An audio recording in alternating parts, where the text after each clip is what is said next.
अब हम अगर बात करते हैं तो डीकंपोजिशन रिएक्शन की जा रहा हूं मैं, थोड़ा सा मैं ओवरव्यू विस्तार से दे रहा हूं, हमें कोई जल्दी नहीं है सिलेबस खत्म करने की।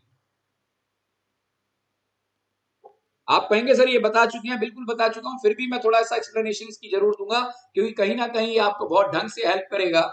आपको याद होगा लास्ट क्लास के अंदर मैंने आपको बताया था कि कैल्शियम कार्बोनेट को जब हम हीट करते हैं, यानी कि सिंगल सब्सटेंस है, लाइमस्टोन है, calcium carbonate, and it on heating, जब उसे हीट किया तो वो दो सब्सटेंस में बदल गया। तो डीकंपोजिशन रिएक्शन कौन से रिएक्शन होते हैं? The reactions in which a substance और splits up into the form of two or more new substances, right?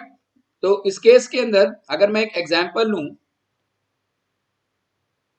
Calcium carbonate मैंने लिया, सॉलिड फॉर्म में है, इसको हीट किया, हीट करने से केमिकल रिएक्शन के द्वारा ये कैल्शियम ऑक्साइड के अंदर और कार्बन डाइऑक्साइड गैस के अंदर बदल गया। तो ये अपने आप में one of the best example है। ऐसे कई एग्जांपल आपने ऑलरेडी मेरी लास्ट क्लास के अंदर देखे थे। फिर हमने लास्ट क्लास के अंदर दो तीन बड़े मेजर इंपॉर्टेंट डीकंपोजिशन रिएक्शन को एनालाइज करने की कोशिश की थी, राइट? उसके अंदर से अगर मैं रिएक्शन लूं, वो लेता हूं पानी का। द फॉर्मेशन ऑफ वाटर कैसे बनता है भाई water? The interaction of hydrogen and oxygen leads to the formation of water. इसे हम कह सकते हैं कॉम्बिनेशन रिएक्शन है, लेकिन रिवर्स भी पॉसिबल है। हम वाटर को ब्रेक कर सकते हैं to the form of its reactants, पानी को हम उसके रिएक्टेंट्स में भी बदल सकते हैं, हाइड्रोजन एंड ऑक्सीजन में भी बदल सकते हैं। तो मैं कह सकता हूं ना यहाँ कि the splitting of water into the form of its ingredient hydrogen and oxygen is also one of the best example of decomposition reaction।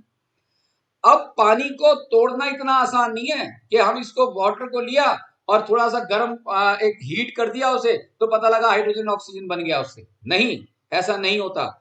यहां पर हमको एक बड़ी स्पेशल प्रोसेस यूज करनी पड़ती है। That process is basically known as electrolysis.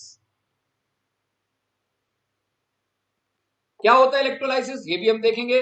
Other way में कहूं तो इलेक्ट्रिसिटी पास करनी पड़ती है हमें पानी के अंदर से, राइट? तब जाकर हमारे पास इसके इंग्रेडिएंट्स यानी कि हाइड्रोजन ऑक्सीजन अवेलेबल होते हैं कि हम पानी को तोड़ सकते हैं।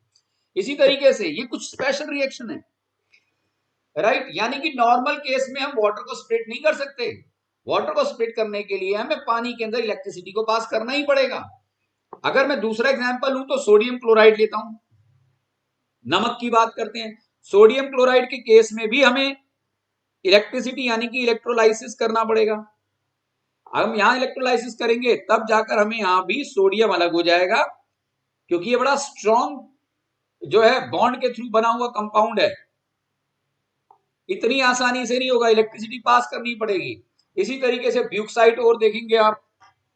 ये कुछ एग्जांपल्स हैं, आपके टिप्स पर होने चाहिए, ये याद करने वाली चीज भी है।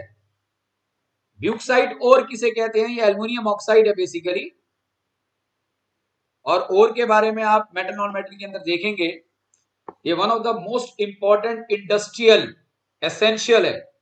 इंडस्ट्री में बहुत जबरदस्त ढंग से ब्यूक्साइट ओर का यूज किया जाता है so as to eliminate aluminium out of it. और आप समझ सकते हैं कि एल्युमिनियम इंडस्ट्रियल लेवल पर कितना ज्यादा इंपॉर्टेंट जो है एलिमेंट है। यहां भी इलेक्ट्रोलाइसिस होता है, राइट? तो अगर यहाँ इलेक्ट्रोलाइसिस हुआ तो what I should get, 4 aluminium हमारे पास आएगा, प्लस में goes to thrice of oxygen, if I am not wrong. मैंने बैलेंस करने के साथ इसे लिखा है। और इसके साथ साथ हम ले सकते हैं aluminium chloride, sorry silver chloride. Silver chloride को लिया, यहां भी हमें इलेक्ट्रोलाइसिस नहीं, लाइट एनर्जी देनी पड़ेगी, यानी कि सन्स एनर्जी भी कह सकते हैं आप। तो twice of this plus Cl2, right? इस तरीके से हमारे पास कंपाउंड आ सकते हैं। यहाँ पे हमें बैलेंस करेंगे 2 आएगा। एल्युमिनियम ब्रोमाइड भी एक अपने आप में एग्जाम्पल हो सकता है।